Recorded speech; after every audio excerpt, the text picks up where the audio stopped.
On the 6th of June 2025, a development update would be made for Fable, a browser horse game that was created in 2012 under the name Eqcetera. The update made a few alarming statements and allegations. Firstly, Rose, the current community manager, and Curly, one of the main organizers of the game, had been struggling for months to get Bedouin, the creator and owner of Fable, to actually work on the game, and I quote, "Over the last 2 months, the only work that has been done is art, bug fixes Rose and I can do, and some fringe extra planning and additions here and there. Bedouin has been mostly missing in action, and we now no longer have confidence she will be returning with the capacity and dedication that Fable needs. During the last 2 months, Rose, Ira, and I have given the choice of 3 ultimatums: sell us the game, hire a developer, or we quit." End quote. Now, they would manage to land a possible developer throughout this process, but due to the dragging of feet, this would fall apart. Another condition to ensure the forward momentum of the game was for Rose, Ira, and Curly to at least own part of it. This was also to ensure an income for them. However, and I quote, "Our other demands, such as an ownership stake of the game, transparency in the financials, and detailed documentation of all of Hoffa code, have fallen short. Bedouin has failed to respond or indicate to us a willingness to move forward." End quote. Their frustration and the lack of reaction from Bedouin resulted in the worst case scenario: we quit. To start off this video, we're going to dive into a brief history of Fable or Hoffa to understand what the inspiration was and how everything led to this. Now, to be clear, this video does not have a lot of screens. It's mostly hearsay from one party or another. So I'm going to be quoting Rose, Curly, and of course Bedouin, the creator and owner, to show all of the sides as best as I can. Bedouin's response, for example, to the previous note where they quit was, "Curly and Rose reached out during a specific week where I just didn't have the capacity, mentally or physically, to respond as quickly as they wanted. They threw down an aggressive ultimatum. Before I could figure out how to respond, everything escalated and they decided to leave before the time they said they would in their ultimatum." That is an example of one side versus the other. I'm going to give it as neutrally as I can, and I'll let you guys decide what you think of the situation. But first, let's dive into the history of Fable.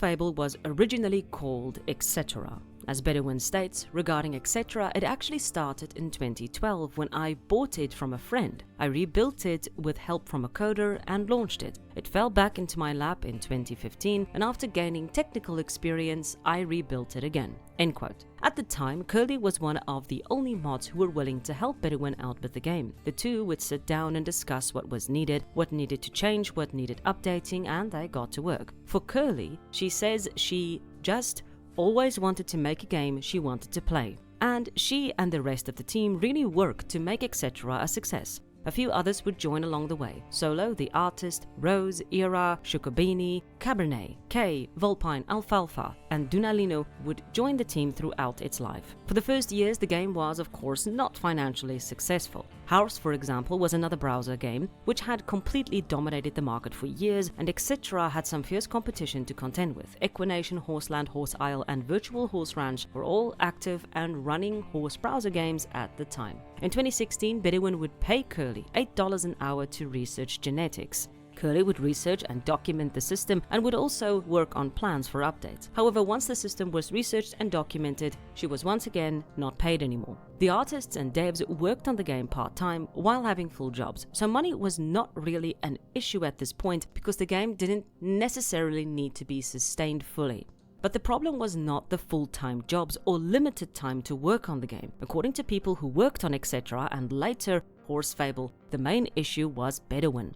Bedouin was the main developer of the game, and when bugs had to be fixed, Curly or Rose would write up the bug list and send it along to her to, fix. But Bedouin had a tendency to disappear for weeks or even months on end with little contact or communication. Because she was the developer and the only one who truly understood the code, she wasn't available to fix the problems always. So the long lists of bugs that needed fixing were often left for months on end, which hurt player engagement, which caused players to quit the game. Curly explains a little bit more. It was always the cycle: make a big promise, fix a few easy bugs, build some feature, run up to the wire to release, push live without testing, more more bugs, players become mad, and return to step 1. I partially blame myself for the cycle continuing, because I always helped push art updates which gave folks the idea that something was happening. In all honesty, a lot of art has been sitting for months and even years, and I just kept releasing on my own schedule because it felt bad to have folks angry at me about the lack of updates. Rose even expands. Bed always states that she doesn't like doing bugs because they're not fun and much prefers developing features, which would be okay if ample time was spent testing out these features to minimize the bugs once live, but oftentimes things get pushed out untested or not fully finished. Now Rose further explains that Bed tends to chase new trends when they land. Honduras reality classes, pace Morbi, with the newest trend or possible moneymaker, AI. Both Rose and Curly believe that Hoffa could have been profitable had Bedouin put in the time and energy required to make it successful and not be so distracted. Now in regards to the bugs, Bedouin says, some of the bugs were just brutally complex. A single one might take hours, and even then I wouldn't get to the true fix. I didn't lack skill, I just didn't have time, and I couldn't afford to hire extra help. But whatever the reason, the slow updates from Bedouin still stifled and hobbled the game. A back-end admin panel in the game offered Curly and others the chance to fix and update the game with tag recipes and items, but they couldn't get into the code to fix the bugs and other issues the game was having. They did want to expand the admin panel to give Curly and the other mods more control of the back-end of the game and give them the option to keep the game going when Bedouin disappeared again, but nothing came of it. Now, Bedouin does admit that she does disappear from time to time, and I quote, "I disappeared during other times too. The truth is, I've always been the only developer. I kept chipping away when I could, fixing bugs, planning features, trying to keep it all afloat in the background, and I always stayed in touch with the team." Now in 2020, the team would plan a new launch for Eqcetera. They wanted to revamp and change the game. With COVID locking the world behind doors, they saw an opportunity to launch Eqcetera into something truly special, to shake off its bad reputation of bad updates and slow updates, and start afresh. Over the course of months, they would start to tease players about what was coming. They reworked the site, updated the artwork, added more quests, the story, and on the 7th of August 2021, they finally announced the new direction for Eqcetera, Horse Fable. The transition from Eqcetera to Horse Fable was a very large undertaking. Bedouin had to recode the entire game into a new framework. So what exactly does that mean? It essentially means that the game was rewritten in a new language or in a new engine. This would make things like bug fixing and updates easier, and possibly add more features into a game. Reworking a game like this is often good, as not doing so for years can result in cluttered backends and other issues. It also opened the door to rework the visual of the game, which the developers grabbed with both hands. Like, I'm gonna say this, the Horse Fable that we have and the Eqcetera we had, I love Horse Fable. This is very inviting and I really want to play the game. Yeah. Bedouin talks about that time and says, in 2021 or 2022, Curly and I met up in person and decided together to rebrand to Horse Fable. The goal was to create something more memorable, more marketable, and built out a really cool quest system. We had so many plans. It's just quests are massive. They take many hours for input and testing. Neither of us could tackle them alone, and unfortunately, the momentum just didn't hold. I hope to get back to them eventually after all the bugs are handled and figure out who could be the person who inputs all the data for them. The greatest hurdle was absolutely ensuring the new framework and game got tested properly, an issue that came up early on. According to Curly and Rose, volunteers or mods would want to test the game, but then they would hit a bug or a problem, they would need Bedouin to fix it, and Bedouin would take a long time to fix it, which meant that they couldn't test the game as much as they wanted to. Now, major issues would get fixed, but smaller bugs were skipped over as Bedouin felt this could be fixed after launch. Now, the team would move the Instagram from Eqcetera to Horse Fable. The new look and lore certainly appealed to more people than before, and there was a certain buzz in the air. Players were excited to see what Horse Fable would become and what it would offer. Curly would be hired full-time, and the project was lining up to be something special. And Horse Fable would launch on the 7th of November 2021. The overall feedback was mixed, of course. A lot of people seemed to like the new change, others were skeptical, and others were outright negative. A lot of features had never carried over to the new game, which immediately caused frustration for players. As an example, in Eqcetera, you could filter out horses in your stable. This enabled you to find your horses quicker. But this feature was never implemented. Other features would take years to be added. The mod kept their spirits up and tried to remain positive of the new changes and new game, but frustratingly, Bedouin would go on a trip shortly after launch and leave the mods to keep the ship afloat, with little to no ability to actually make some much needed changes to fix game-breaking bugs. Now, Bedouin's response was that yes, this was something that she did do, but she was still a developer and she was always working on the back end. Now, one large problem that still stands to this day are loading times. The game is sluggish and loads slowly. This becomes a bigger issue the second more players are online, which can even cause the game to time out entirely. Strangely, this problem was not prevalent in Eqcetera, but it is more than likely due to the heavier visual style Fable suffered from. But the game was launched, and the mods had to move on and keep the game afloat and the players positive. Despite all the problems, a new influx of players did swarm to the game. After her break, Bedouin was at the very least giving the game more attention than before. As a result, income ticked up, activity ticked up, and for a while, the future for Fable was suddenly bright and an exciting new chapter was unfolding. But this wouldn't last. And I quote, "Many know we've had rocky spots, not due to lack of planning, and have tried to make Hoffa an online horse sim that does what many others don't." End quote. Curly and Rose would explain that despite the changes, Bedouin was still not as hands-on as they would have liked. The game still had rocky spots, and this was not due to their inability to plan ahead, but rather due to roadblocks and hurdles Bedouin created due to her apathy and low enthusiasm to solve or even communicate. As Rose explains, oftentimes things would get rushed despite trying to give time for planning and then get pushed live without the proper testing. There were even a handful of times where Bedouin would implement changes or features herself without consulting the team, where her vision and ours and the players were vastly different. After pushing something live, she would often be whisked away to do something else, and the bugs from her latest fix were left to sit. Curly would echo the sentiment, expanding further on how this affected the pipeline of work. The cycle that always occurred ended up being the need to fix bugs. A few bugs get fixed, a new feature gets added to show development is happening, and more bugs pile up, and the list keeps getting longer. That's why sometimes, even if we had art or an update ready on my end, I didn't push to make it live until Bedouin was back to fix some bugs or had a good amount of time implementing a new feature, and us being able to test it. Toward the end, I had to start pausing artists' work because it made no sense to keep the art pile growing and the lack of dev updates or attention from Bed. It felt like working on things that would never be seen. A few times throughout the years, the option for Curly to own part of the game was brought up, but although it was discussed, nothing would ever come of it. In 2020 and 2021, this option was brought up once again. Curly wanted to own part of the game, for financial security, but also to have more say and control over the game. If someone else could take the reins, then the game might grow into something more.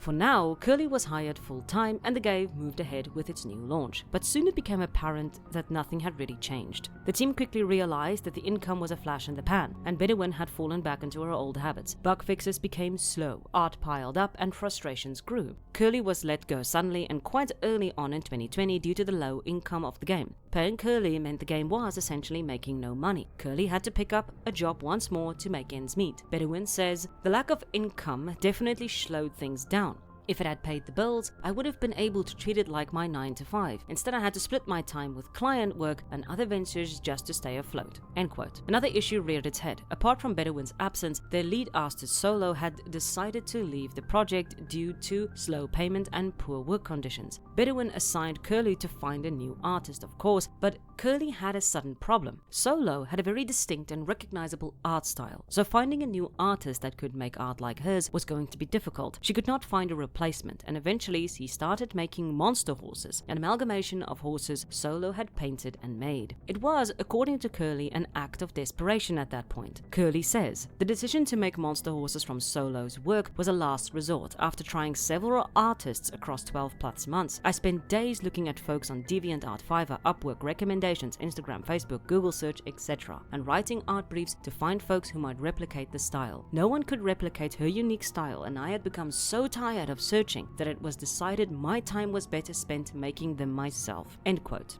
But in 2023, Bedouin finally offered a solution: AI.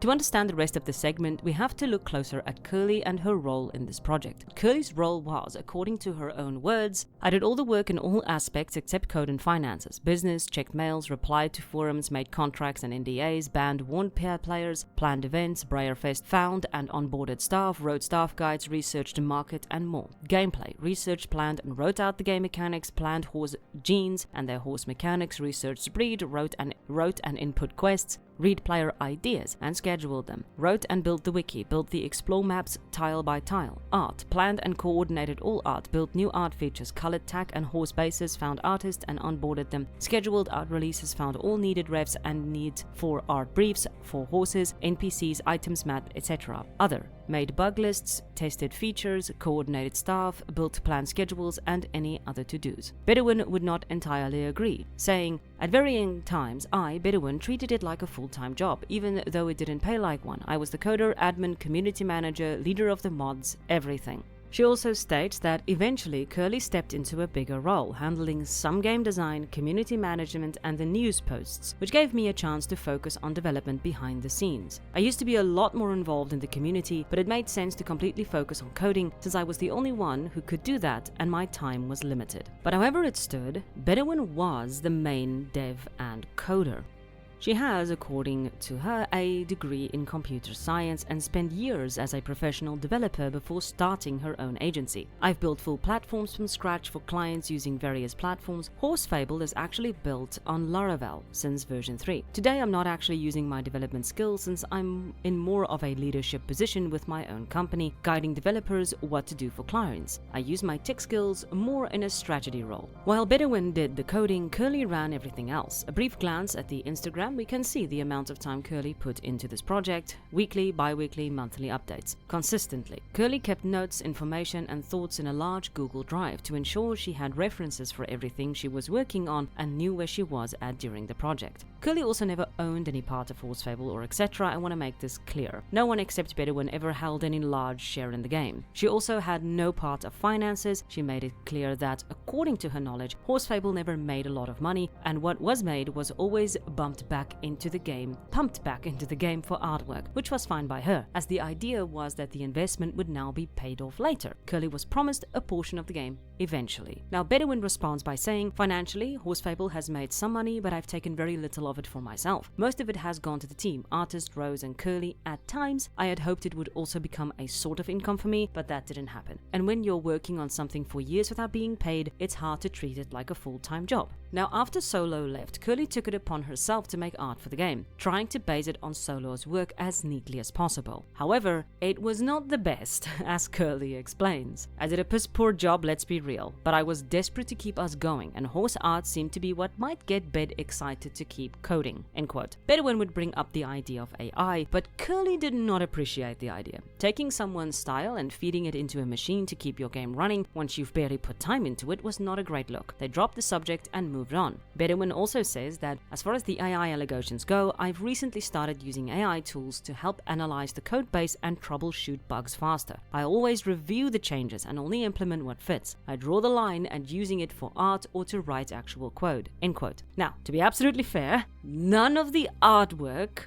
or work of this game is AI. Bedouin mentioned it once, but the current artist, Thunderbolt, is doing a terrific job on the current art, so nothing in the art is AI. In 2024, Rose would offer to purchase the game from Bedouin again. Seeing as Bedouin never seemed to have time for the game, the offer was not accepted. Bedouin says, "To be 100% honest, I didn't accept earlier offers from Curly and Rose because I didn't feel like they had the technical or financial ability to continue the game. This isn't coming from a place of disrespect, it was just a real concern." End quote. In April of 2025, Bedouin would bring up the idea of AI again, but this time with an honest, practical solution to help her solve bugs and fix code. The AI worked splendidly, fixing bugs in basically a few hours. However, the changes that had been made were not implemented at the time. And then, according to Curly, Bedouin took it a step too far. She was pretty excited by the concept of AI, and so she decided to feed it more information, Curly's Google Drive. Now, as you can imagine, a personal Google Drive has more than just information about a horse game. All of Curly's personal notes and work for college and her personal life were dumped into AI alongside her work on Hoffa. Bedouin wanted to create a timeline, a schedule for the game. The sad part was that Rose and Curly had already sorted out a timeline and schedule. But needless to say, Curly was furious. Not only was this a breach of privacy, but after years of hard work and often being ignored and pushed aside, she was in essence being replaced by AI, and not by who? Someone she had considered a friend. But the AI was at least supposed to speed up the workload, ensuring Bedouin pushed frequent updates. But Bedouin would make it clear to the players, Hoffa is on the bottom of her priority list. She would not speak to the moderators, she would not acknowledge their messages, their bug lists or concerns. She would interact instead directly with the players, and then ask the players to send her a bug list. Not the mods, who had been working on the list, no, the players. This is what pushed Curly and the other mods over the edge. After years of asking, begging for updates and communication, being ignored and expected to keep a sinking ship afloat with little more than spit and duct tape, this was the point where they said enough. On the 28th of May, the ultimatum was finally presented to Bedouin. Myself, Rose and Era have been discussing the state of the game currently and have decided we need some drastic change. Right now, players are mad. There have not been updates and art is all we can show for work. Both Rose and I have stopped art activities besides what the artists are currently working on due to image bugs we can't fix. We will no longer work on the game due to inactive development, and we do not see a path forward with having you be the sole developer. Due to historical issues of stability and knowing development will happen and having to micromanage the work, we no longer have faith there will ever be long-term dedication to Hoffa's development. There are a few paths we are willing to consider where we will continue to work on Hoffa. 1. Work out a deal and you sell the game to us. 2. Use art money to hire someone else to code. 3. If neither are reasonable, we will be stepping away from the game and saying our goodbyes to the player base. We haven't seen you here for several weeks and would like to have a decision by Saturday the 31st. If we don't have any communication, we will be saying our goodbyes to the player base and ending our work on Hoffa. Rose responds, just adding my support here and some of my observations. It's fairly clear that your passions is elsewhere, Bedouin, and that's perfectly fine, which is why I think the options Curly states are in the best interest of Hoffa and its player base. And Bedouin would say, I'm on the way to the airport, so my response will be brief. I've been working on my business and my current stress level is 10 out of 10. But I did bring on a developer who could probably work on Hoffa and at not too bad of a rate. I personally feel trapped with a long backlog of bugs. Yes, that's my fault for letting it build up, and it is what it is. If you guys can fundraise a bit, I can get him into the code and getting familiar with it. He's probably going to need around 10 hours just to get acquainted with it. I'm paying him $70 an hour, which is cheaper than many devs. Once the backlog is tackled a bit more, I'd feel a lot more excited about getting back into things, since new feature development isn't nearly as draining as bug fixes. I do want to make it clear that at this point in time, Bedouin had already started to use AI to possibly fix the bugs, but either it hasn't realized or at this point in time it just hadn't been implemented at this point. So, on the 2nd of June 2025, Curly then responds to Bedouin's response. We are willing to try out the dev, but want to add more structure to what that looks like and what everything going forward should be. 1. New dev to finish all bugs within 90 days with weekly lists of bugs given based on a set number of hours a week, with Curly available to help troubleshoot, answer questions. 2. Game ownership 40-60 with 60 split between ourselves, Curly, Rose and Era. 3rd, monthly revenue reports with any profit split by ownership percentage after said monthly payout to artists and devs are made. 4. Detailed walkthrough documentation made of all game features, pages and data to use for the wiki and fixing Hoffa's game strategy problems. And then Curly ends with, I have time and I'm willing to do the planning and prep for everything listed above and Hoffa's needs moving forward. I just need more stability and guarantees moving ahead. On the 3rd of June 2025, Curly then says, can you let us know something by the end of Friday, Bedouin? We have players still asking questions and the sentiment is getting worse from them. 3 days later, on the 6th of June, still no response from Bedouin. And then Curly says, I've given plenty of thought to what has happened over the past few months or so and have had my decisions sped up given recent events in general. Now, what was happening in general, just to give people an idea, Bedouin had been responding to players, but she had not been responding to her staff. Curly continues, player sentiment is at an all-time low. You haven't been active and your responses are subpar at best. It's blatantly clear you don't care about Hoffa, the staff nor myself and have decided to prioritize other ventures. I both can and cannot believe what has happened to you and the action or inaction you have taken. I've stood by you for 12 plus years working on the game and have spent thousands of my own hours trying to get Hoffa where a horse sim should be. Throughout that time, we often had rough patches where you left, hardly worked, or only worked in large sprints. It was always my job to beg you to show up, to schedule you, to give you what you needed to even begin working on the game. As the front-facing person, I often have incurred the wrath of players and smoothed things over more times than I can count. I always kept going because I had hope, and I loved working on a game that made so many folks happy. I have always known in the back of my mind you were not dedicated to Hoffa in the same capacity I have been, and now it is glaringly obvious you are willing to destroy over a decade of friendship and work to selfishly pursue other ventures without even a single thought of others. Your silence is truly eye-opening and heartbreaking. Words cannot describe my emotions other than feeling like I've been taken advantage of, a deep sadness and anger. So many years working on the game, all to be tossed aside, with no indication of a return in the capacity and dedication Hoffa deserves. The absolute rage I now have is fueled by your indifference to the players and your nothing burger of a response to them and our staff. I know one thing is for sure and for certain. This wagon wouldn't be rolling forward if it weren't for me, and I no longer am willing to pull this along and disappoint the Hoffa community. So this is your notice that I quit. I will be notifying players of my decision, the situation, and focusing on myself. If you ever decide to sell Hoffa, I am open to negotiating, to purchase, and that is it. And Bedouin would respond an hour later, okay, understood. As I posted yesterday, I'll be making an update tomorrow. Rose and Ira, if you need to follow Curly, just let me know.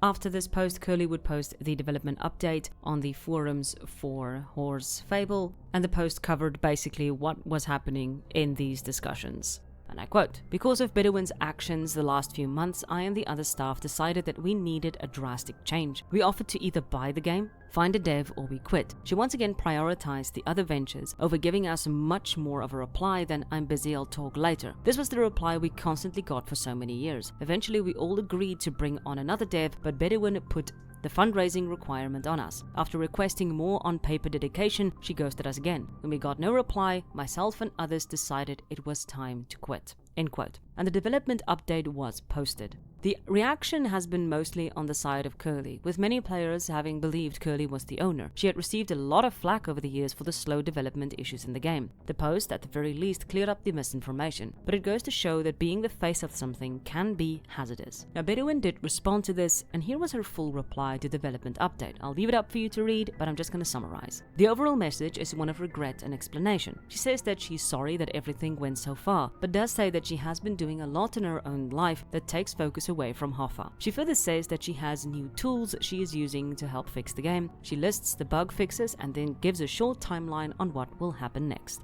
Now, the last thing that I want to quote from Bedouin is something that she said about Curly's Google Drive, and I quote, "As for the rumors about Curly's Google Drive, I honestly don't know what's being said. She created and managed her own drive, and during our split removed me from it. I've never run her work through AI. I did manage to download it mostly for the artwork assets that were stored there that the game paid for. If I hadn't managed to do that, I would have either had to contact artists individually or take Curly to court, because there is at least $30,000 worth of artwork on that drive. Luckily, that's not the case, because I don't want to do that to an old friend anyway."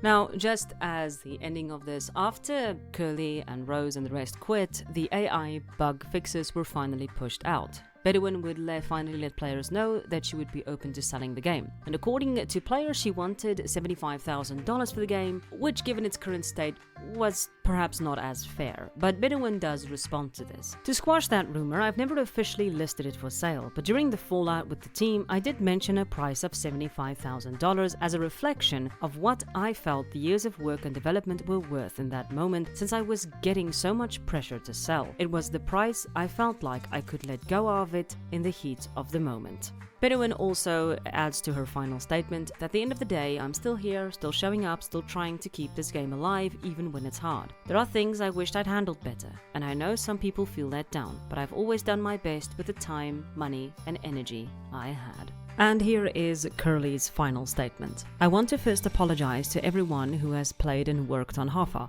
My eyes were opened many years too late, and I am so sorry for failing to uphold my promises to you. I feel awful knowing I drugged so many others along in this, and I hate knowing I wasted your time, energy, and compassion. I did my best, but sometimes in relationships it takes a lot to realize what you have going isn't actually good. It's just mediocre at best. I wish I could have given you the game you deserved with Hoffa, but that doesn't mean I have given up hope to one day make a game I know you'll all love. I know there is quite a bit I may have missed in sharing or elaborating. I am always open to chatting with folks and clarifying what I can. As I posted in the now unofficial Hoffa server, I believe folks should treat the artists who are working on the game with respect. On the game side, I believe it should now be extremely clear the game you would be supporting. I decided to talk to Rattle about me leaving Hoffa because it goes far beyond a horse game online. It's a lesson to everyone about trust, respect, and the direction technology is headed. I urge everyone to be aware of what AI is, where it is useful, and the resources it takes to make that work. I hate to have to leave something I so dearly love and break the promises I made to the players. I plan to pick myself up and help others do the same, and one day come back to you with a complete, unique, and exciting game.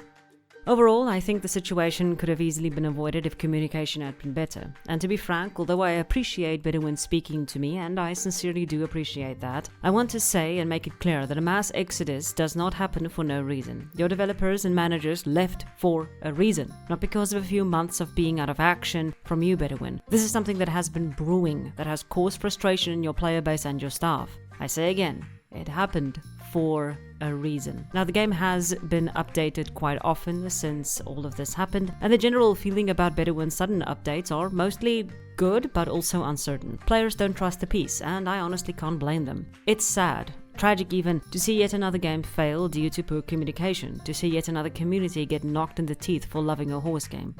But again, are we even surprised?